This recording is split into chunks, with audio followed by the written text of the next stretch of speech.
Before we get going with episode 59 this week, a word from our friends at Keeneland Select.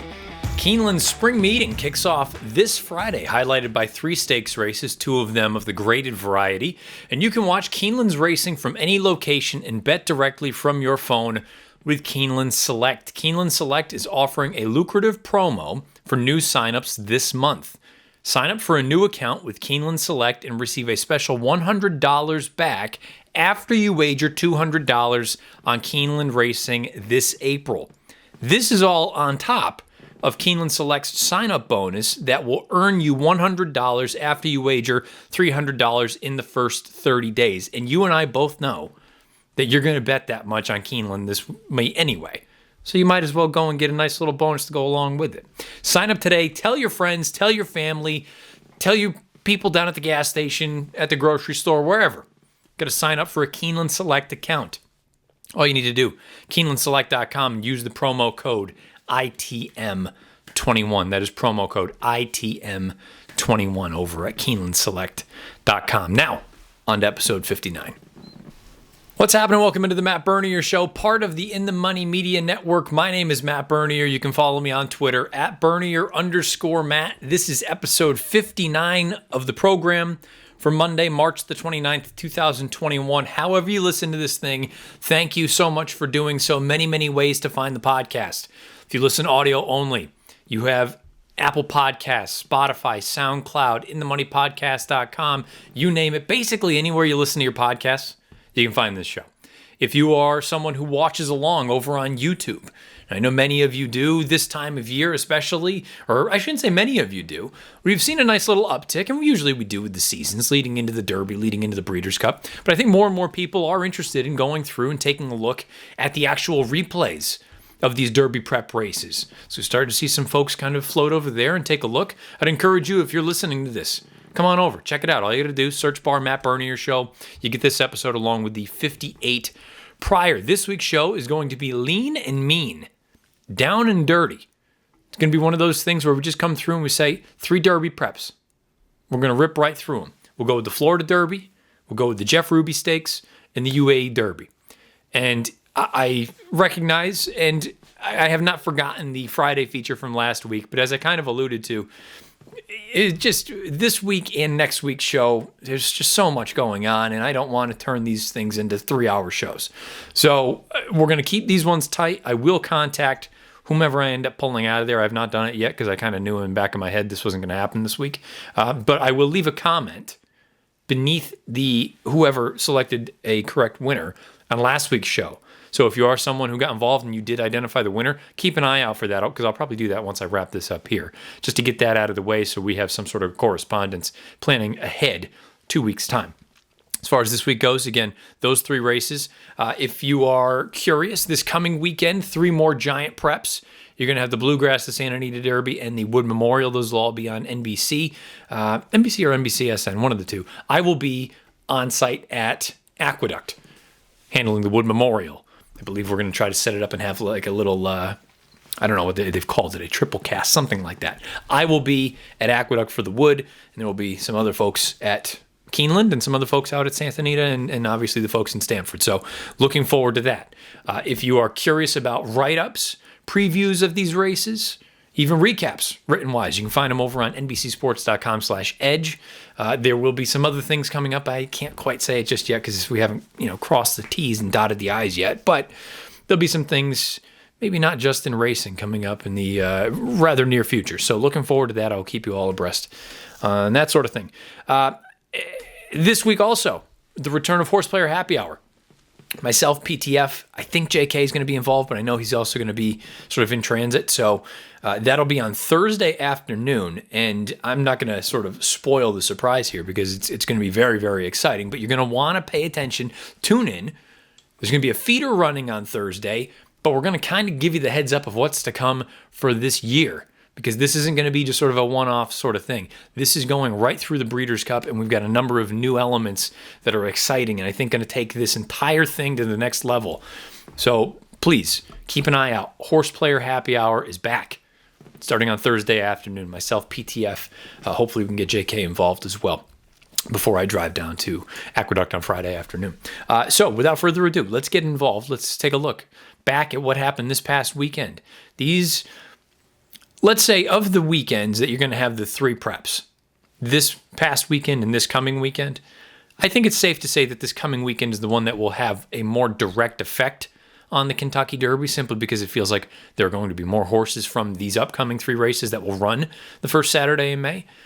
But this past Saturday, there were definitely some things that we can, at the very least, take note of and use to, hopefully, our advantage going forward.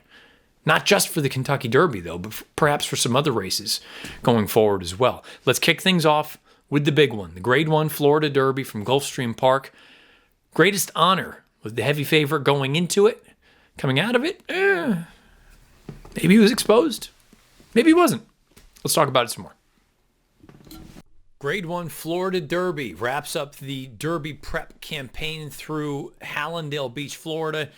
And Greatest Honor, he was the heavy favorite coming into it. He was looking to sweep the Gulfstream path to Louisville. And the concern going in was obvious. And it's what folks had brought up. And I know there were a number of people that wanted to ignore it or just didn't believe it or whatever the case may be. He just hadn't run all that fast. He had a couple of 89 buyers. He had paired them up in each of the past 2. I sound like a broken record, but I typically think that can lead to a forward move. But you also need to factor in that he was a horse who has no early speed whatsoever.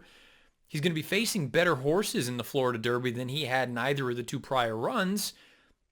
And just in general, he just didn't seem like the kind of horse trying to rally from the back of the pack. If he doesn't have a massive edge on the field, it seemed like at a short number, maybe you want to try to beat him. I thought Collaborate was an interesting one. We'll get into his situation here momentarily. They break from the gate. And by the way, this replay you can find over on Gulfstream Park's YouTube channel. They upload all of their races. They do a great job with that. They break from the gate here, and Soup and Sandwich is going to be on the send. That big gray right there, Johnny V's got the mount. I thought it was a very good, heady ride. And to be honest, there were more horses involved early than I probably had hoped. As you see, Collaborate is out here 4 or 5 past rounding the first turn. Meanwhile, back here, and the Teal Silk's about to go out of frame, is Greatest Honor, and no surprise. This is him. This is his running style. No early speed. Let everybody else out there. Let them do their thing.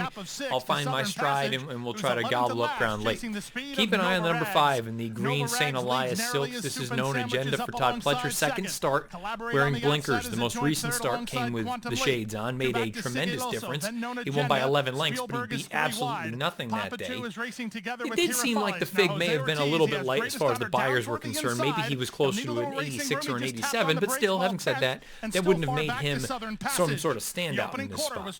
You see the fractions, 47.73 for the half. Greatest Honor is trying to get involved here beneath Jose Ortiz.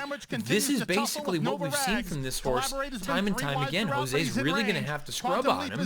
And okay, maybe he doesn't love being inside or having the kickback. Kind of a problem for me with a horse who this is his running style.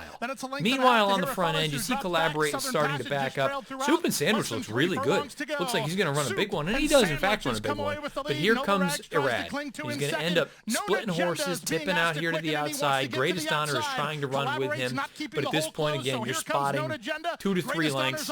Known Agenda is in full stride right now, and he goes off and wins this thing pretty impressively. When it's all said and done, it's an impressive number. It's just under 3 lengths. You're going to see him float in a little bit here at the end. It could be a combination of things. I know I've heard some folks bring up maybe he just wanted to keep Soup and Sandwich in Known Agenda's vision. Maybe he wanted to, go through and whatever the case may be. I'm going to also throw in the possibility that he's still just a little bit on the green side. He's figuring things out. By no means is this a completed project. He's continuing to learn and mature. He's getting better. But all things considered, you got to factor that in as well. He wins by almost 3 lengths. He earns a 94 buyer speed figure. Now, that's a dramatic improvement from the 82 in the most recent start. But again, as I brought up earlier, I think that number really is probably closer to an 87 or an 88. Timeform US had that run in the most recent start prior to this race as a 107, which would be closer to an 87 than an 82. So if you look at it as an 87, And also, by the way, from a context standpoint, that would fit with what the other horses in that race could have run. So I don't think it's out of the realm of possibility that the most recent run from a buyer standpoint was too light. You take it up to an 87 or so. Let's just say, use that as the number. 87 to a 94. That's a nice forward move. Second start in the blinkers. Certainly was more willing to go through tight spots down on the inside. Not nearly as green, but I think still has some things to iron out.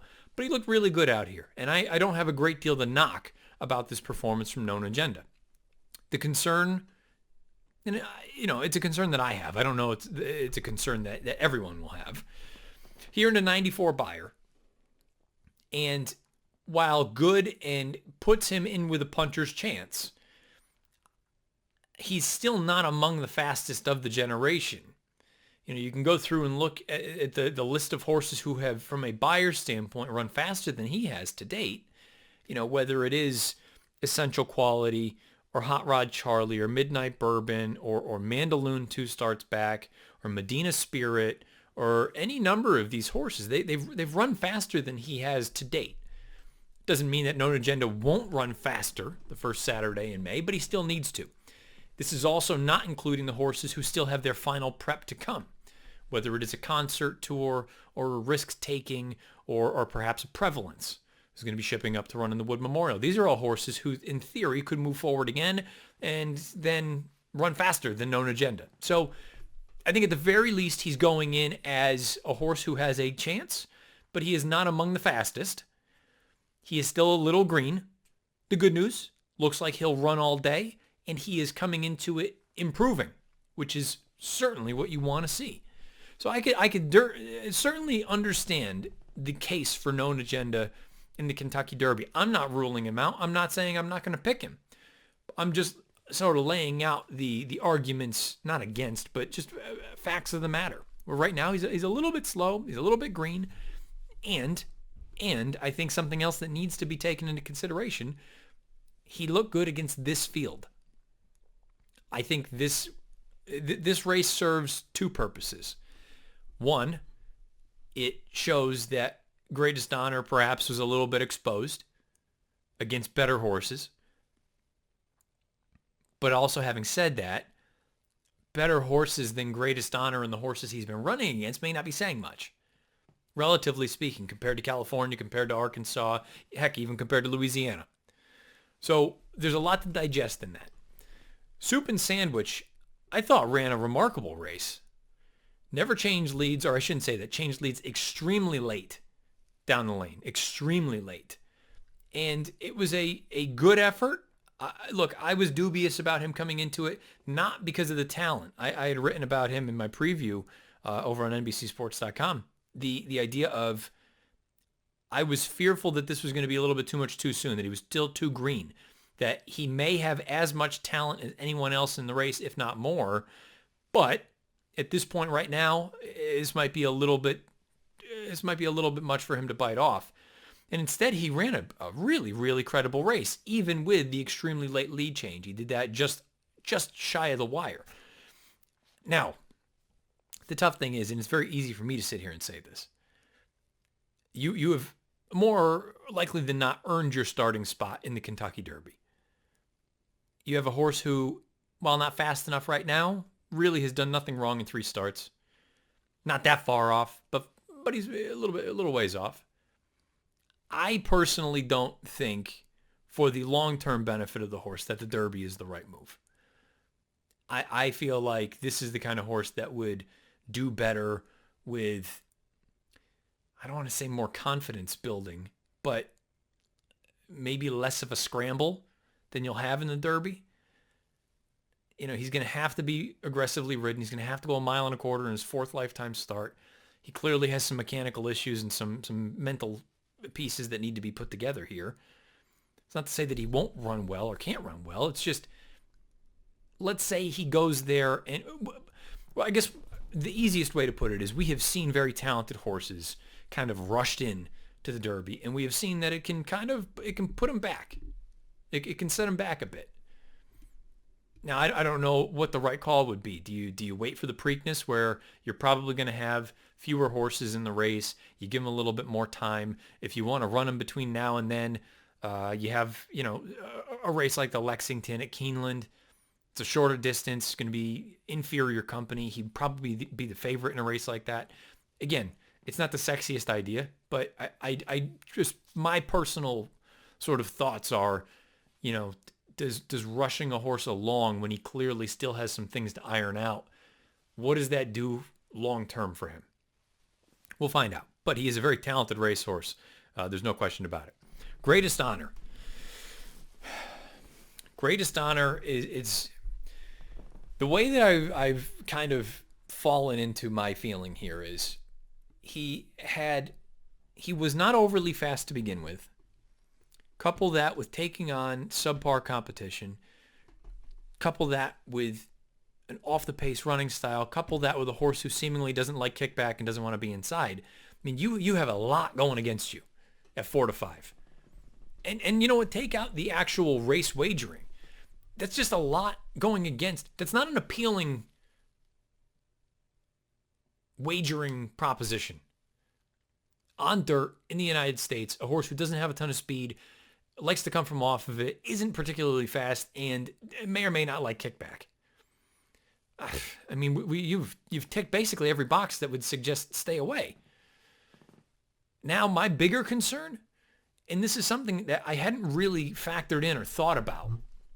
And look, Shug McGaughey is a Hall of Famer for a reason. And clearly, if he thought the horse needed a breather, he would give him a breather. And he will only go to the spots where the horse is taken. And this horse has earned his right to run in the Kentucky Derby. Did you know the Greatest Honor has raced and trained consistently since the end of July of last year? I mean, I get it. That's really, it doesn't sound like it's a crazy thing, but in the modern day and age of these thoroughbreds, that's a boatload of a lot of miles at this point. And when you come into this race with the paired up 89s, I'm thinking, okay, well, maybe you do move forward. And tactically, yeah, you'll probably be up against it. At least put in a good late bid. He came in a little bit of a late bid, but I mean, I can't really call it that strong. It was the third fastest in the race, or the tied for second fastest was Soup and Sandwich. And Soup and Sandwich had to do a hell of a lot more work than Greatest Honor did. And the big concern is the regression from a speed figure standpoint. You pair up those 89s, now you walk back a couple points to an 85. I'd be lying if I said there wasn't a part of me that thought, are we at a point now where maybe he's over the top and he needs a breather before we see him get to his best? I had read an article in the Daily Racing Form that perhaps they were going to flirt with the idea of adding blinkers for the Derby. Perhaps that would get him involved a little bit earlier, but this is just my personal feeling from a gambling standpoint. In the Kentucky Derby, Greatest Honor does very, very little for me, even as an underneath type, just because he's trending the wrong way, in my opinion.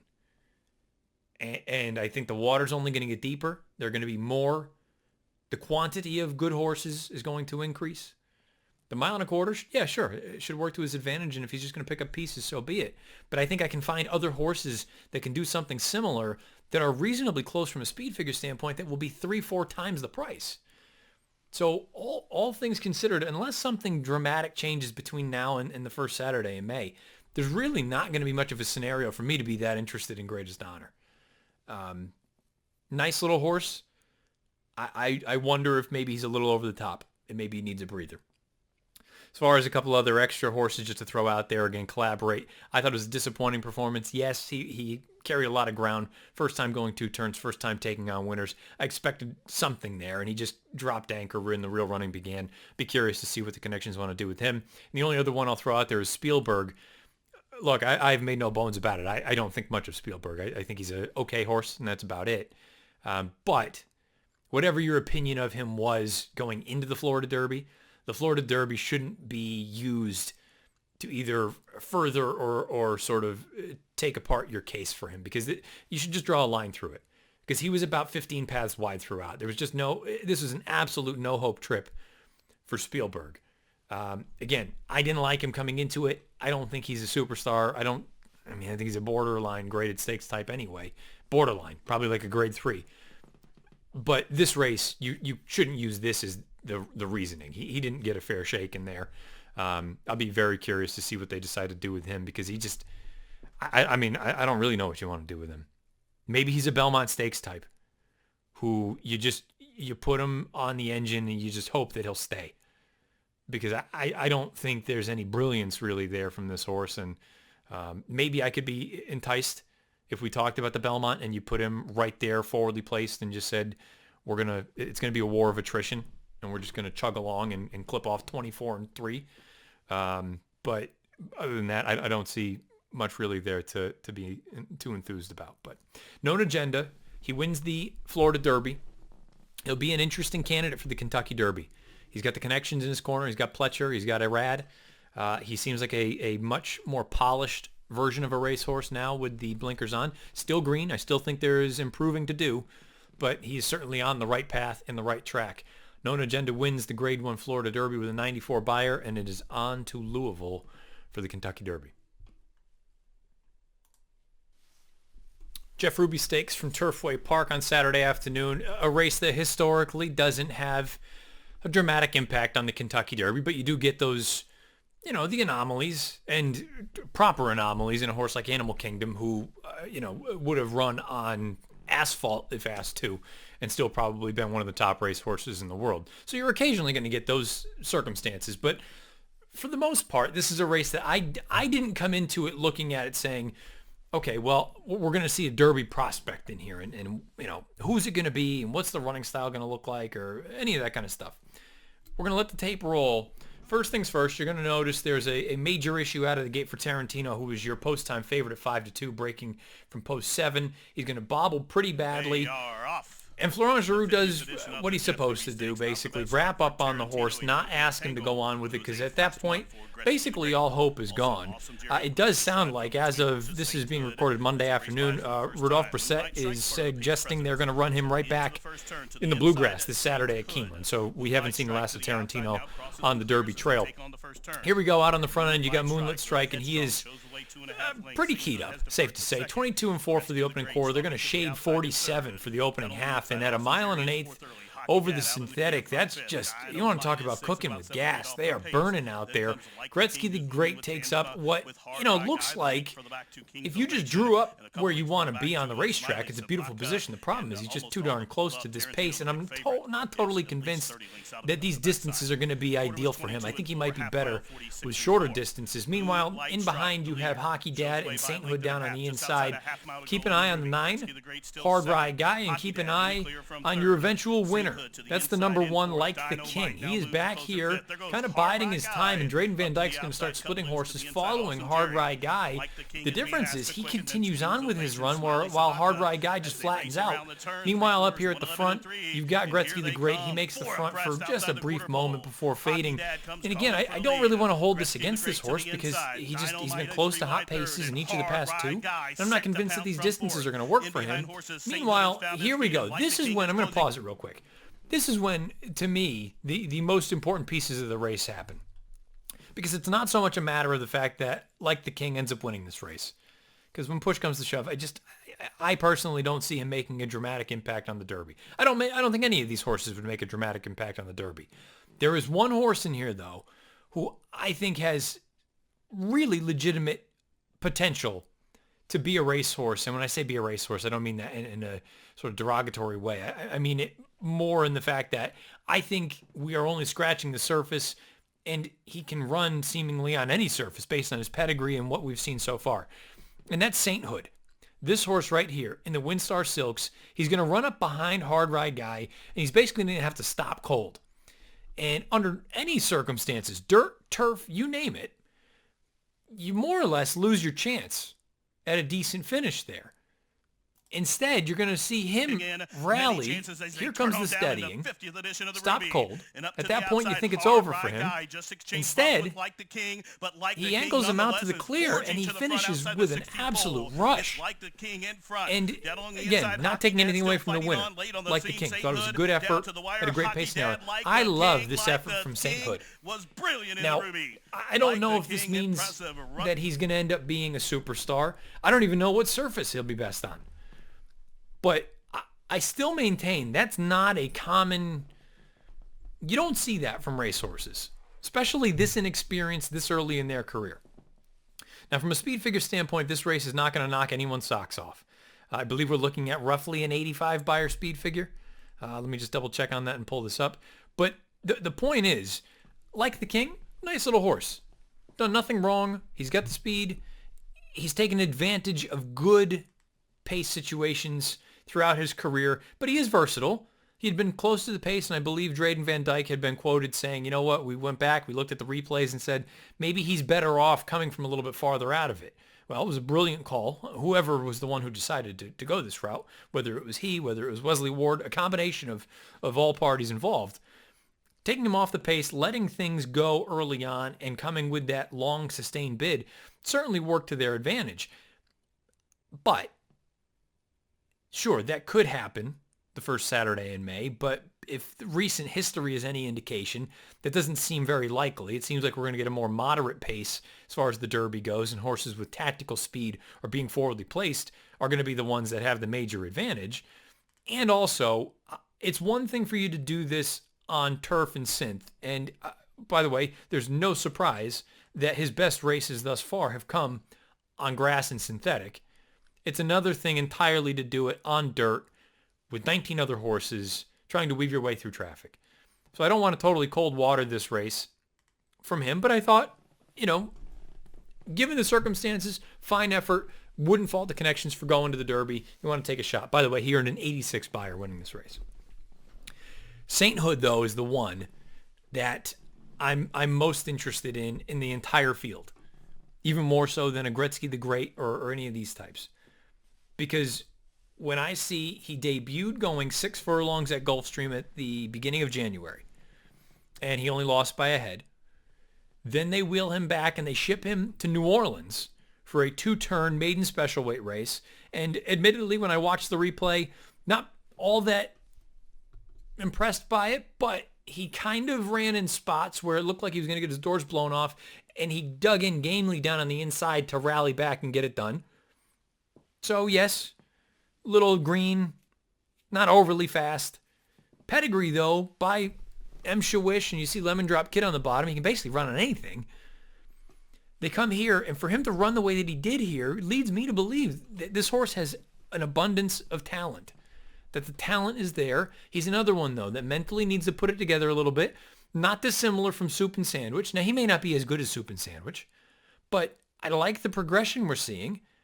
I like that he rallied the way that he did at a distance like 1 1/8 for the first time. And he's proven on dirt. He ran like this on synthetic. Hell, I wouldn't mind seeing him on grass at some point based on the pedigree.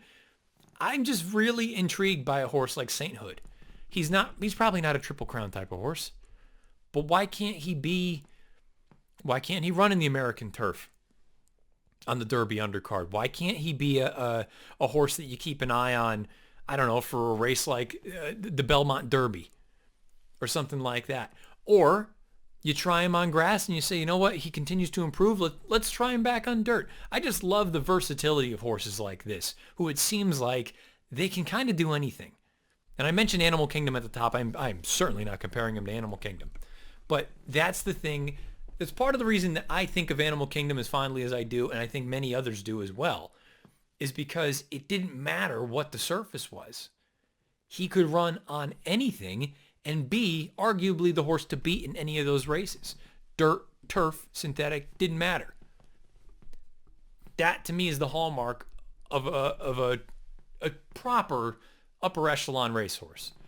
And I'm cautiously optimistic that a horse like Sainthood can continue on a path like that with some more experience and some more seasoning. Maybe we don't get to see him really turn into whatever he will turn into until the late fall or the beginning of 2022. But I'm very optimistic with this horse. I'm really, really intrigued by him.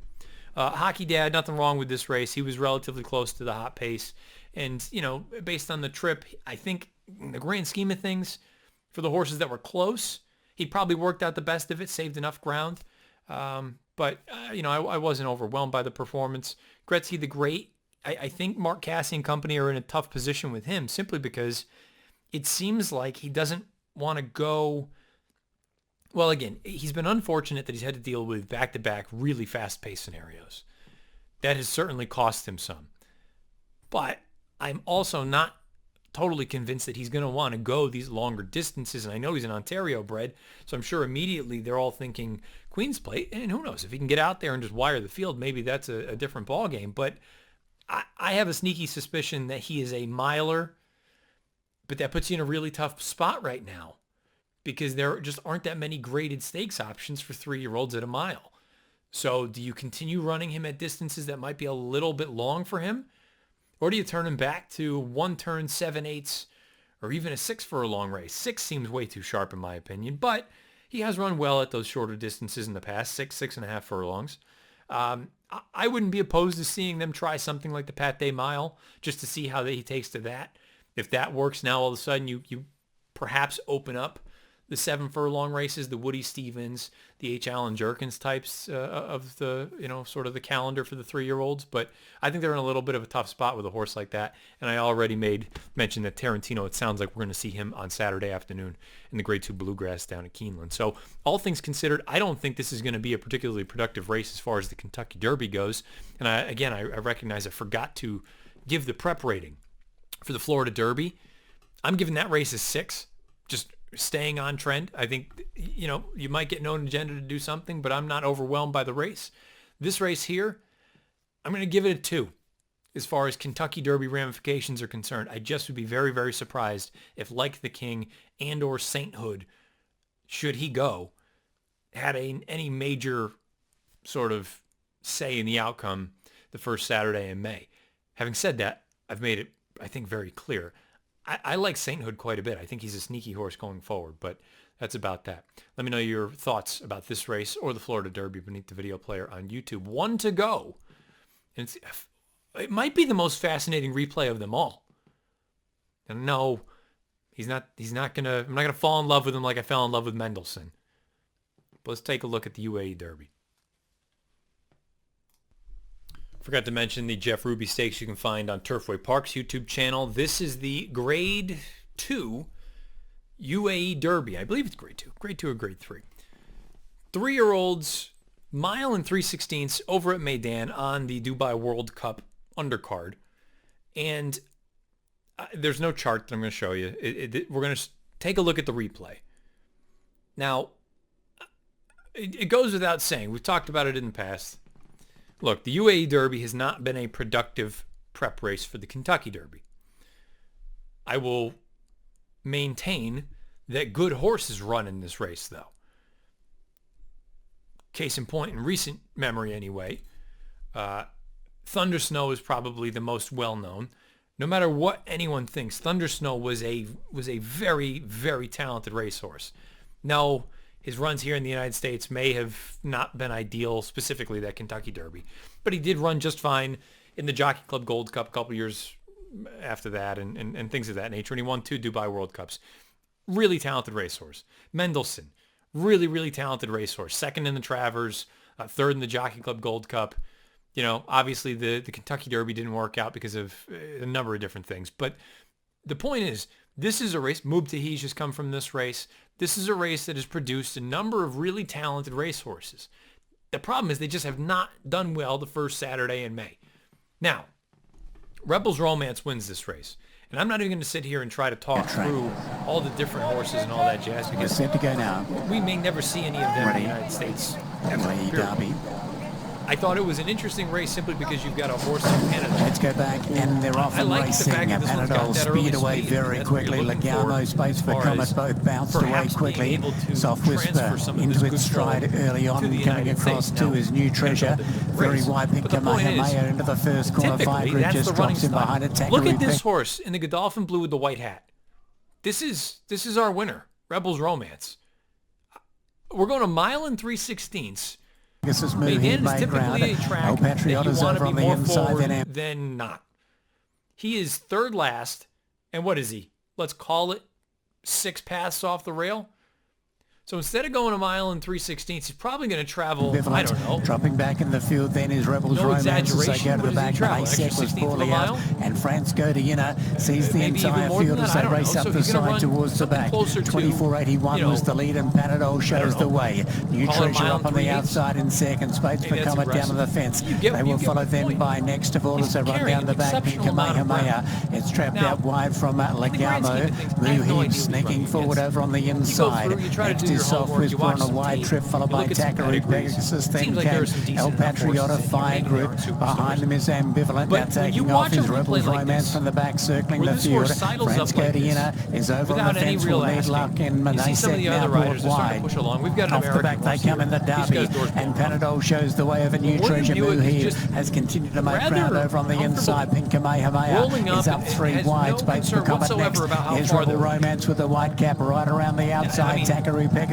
I'm next to looking at it going, Ambivalent what are we Legamo. doing here? There's no way Manaysek's this made a horse could long possibly run. hang on. They will follow by Not El only does he hang Patriota. on, France he puts Godina 5 lengths travelling on the well, but field. needs room over on the inside. by Then all Fire accounts, Group and this Soft Panadol is a Whisper. decent Behind horse. they come, and I don't Panadol the think he's a leader. bum by any 400 stretch of the metres to go. imagination. After The it is Rebels Rebels Romance Romance runs out in over the middle, him followed by New like Treasure. he's Muhib. nothing A at gap all. away then to France Godina picking up some ground. I'm going to And tell you Ambivalent something down the right outside, here. but Rebels Romance went for home No, I'm and not went by falling in love Panadol. They like will I follow fell in then love by with Muhib Mendelssohn finishing on and I well, maintain battling away nicely. Mendelssohn New Treasure down was the an outside. exceptional Tackery Pegasus, but William Buick and Rebels Romance careers I away watched and the wins the replay of the Derby. Saudi Cup. Rebels Romance.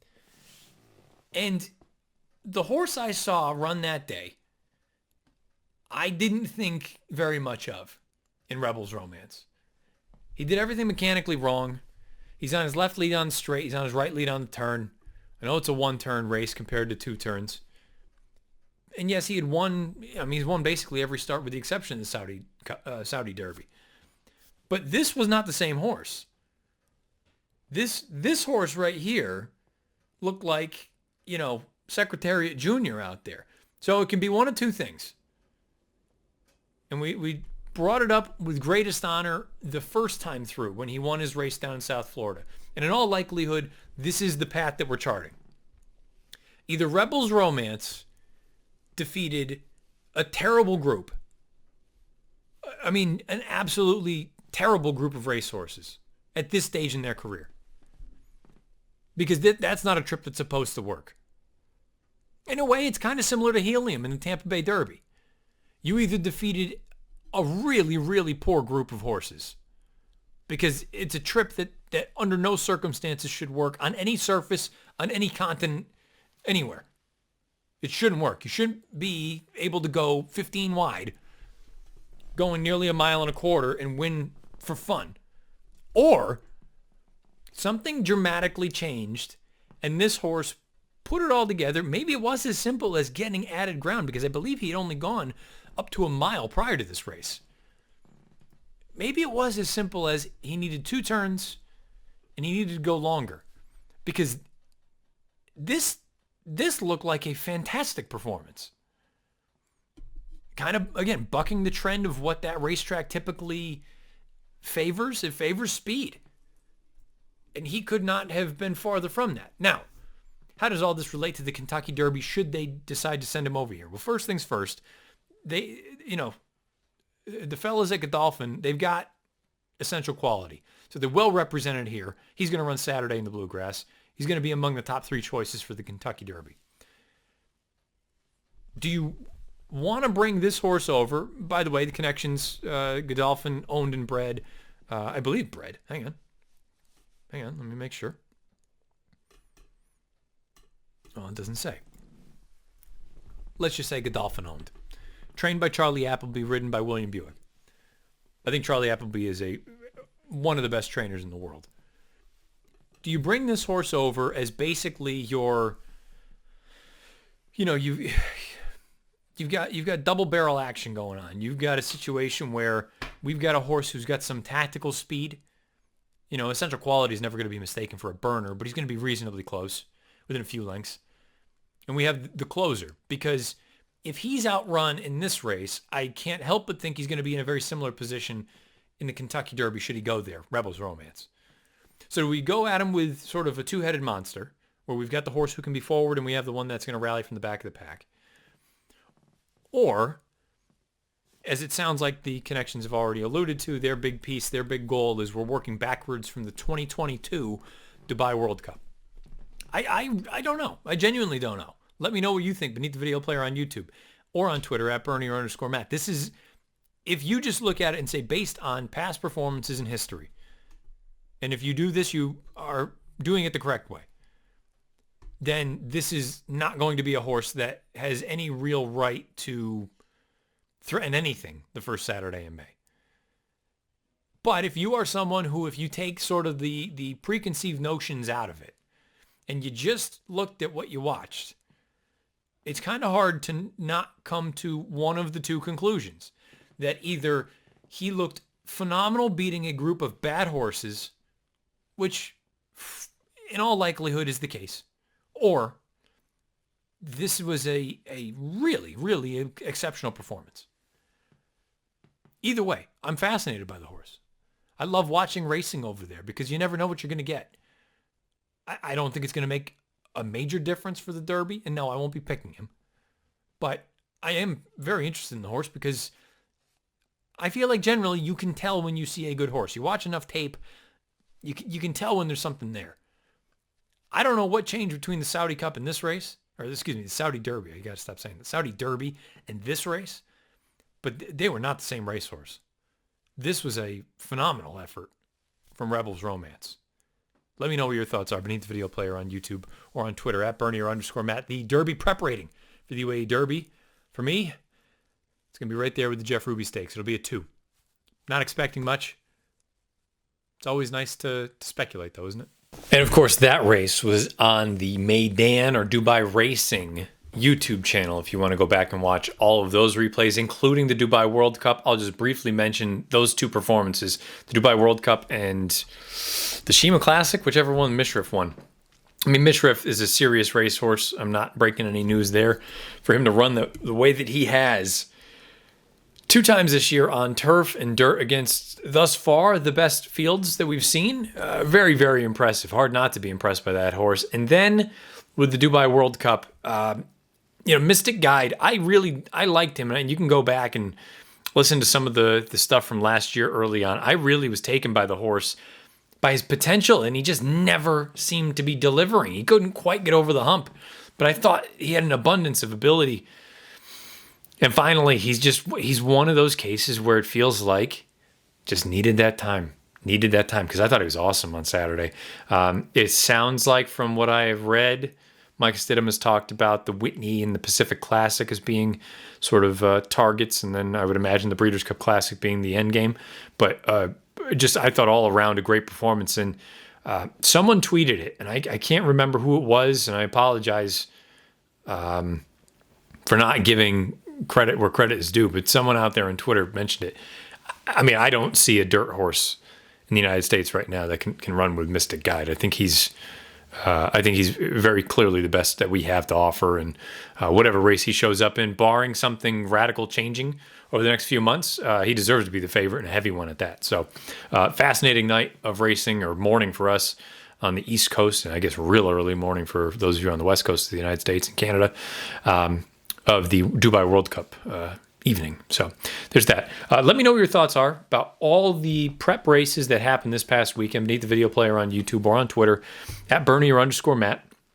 Let me know what you think coming into this coming weekend with the Bluegrass, the Wood Memorial, and the Santa Anita Derby. These should all be fascinating races, and we'll continue to get that Derby picture a little bit sharper and sharper and sharper as we inch closer and closer to the first Saturday in May. It's only a few weeks away now. I think we're just shy of 5 weeks out from the Kentucky Derby 2021 version. So it should be fascinating to see what happens there. Don't forget Horse Player Happy Hour coming back on Thursday this week. Myself, PTF, JK, among others, get you up to date on what to expect here in 2021 going forward with that. And as always, however you listen to this thing, thank you for doing so. Many ways to find the pod. If you listen audio only, you have Apple Podcasts, Spotify, SoundCloud, and themoneypodcast.com. If you listen on YouTube or watch along, you have, just head on over there, search bar Matt Bernier Show. This episode, along with the 58 prior, will pop up. Questions, comments, concerns, anything beneath the video player on YouTube or on Twitter at Bernier_Matt. Again, subscribe, rate us, thumbs up, thumbs down, all the above, all that jazz. You know the drill by now. This has been episode 58 of the podcast. Thank you all for listening and watching. We'll see you again next week. And until then, best of luck however you play, whatever you play, and wherever you play.